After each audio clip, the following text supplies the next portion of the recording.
কিডনির রোগ প্রতিরোধ করে এমন 10টি খাবারের নাম আজকে আমরা জেনে নেব। প্রথমেই দেখুন বিটরুট। এটিতে থাকে প্রচুর পরিমাণে খনিজ এবং ভিটামিন, যেগুলো রক্তচাপ কমায়, রক্ত প্রবাহ উন্নত করে এবং এর ভিতর থাকা উচ্চ ফাইবার খাদ্য হজম ও পরিষ্কার করতে সাহায্য করে আমাদের কিডনিকে ডিঅক্সিফাই করে কিডনির রোগ থেকে মুক্ত করে। দ্বিতীয় দেখুন হচ্ছে মিষ্টি আলু। মিষ্টি আলুতে প্রচুর পরিমাণে ভিটামিন এর সঙ্গে ফাইবার থেকে, যা রক্তের গ্লুকোজকে স্থিতিশীল রাখে এবং কিডনির সমস্যা দূরীকরণ করে। এরপর দেখুন পালং শাক। এতে প্রচুর পরিমাণে অ্যান্টি অক্সিডেন্ট থাকে, যা আমাদের কিডনির সমস্যা দূর করে, কিন্তু পরিমিত পরিমাণ খেতে হবে। বাঁধাকপি। বাঁধাকপিতে এইরকম প্রচুর পরিমাণে ফাইটোকেমিক্যালস থাকে, যা কিডনির সচল রাখতে সহযোগিতা করে। মাছে থাকে ওমেগা 3 ফ্যাটি অ্যাসিড, যা আমাদের কিডনি রোগে সহযোগিতা করে।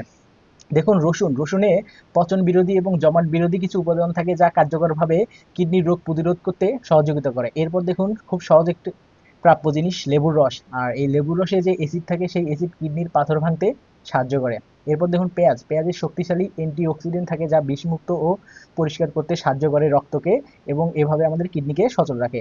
ডিমের সাদা অংশে প্রচুর পরিমাণ প্রোটিন ও অ্যামিনো অ্যাসিড থাকে, যা আমাদের কিডনি রোগে খুবই গুরুত্বপূর্ণ। এরপরে দেখুন সর্বশেষ হচ্ছে ক্যানবেরি। ক্যানবেরি হচ্ছে মূত্রনালীর সঙ্গে ক্ষতিকারক ব্যাকটেরিয়া লেগে থাকা বন্ধ করে আমাদের কিডনিকে সচল রাখতে সহযোগিতা করে।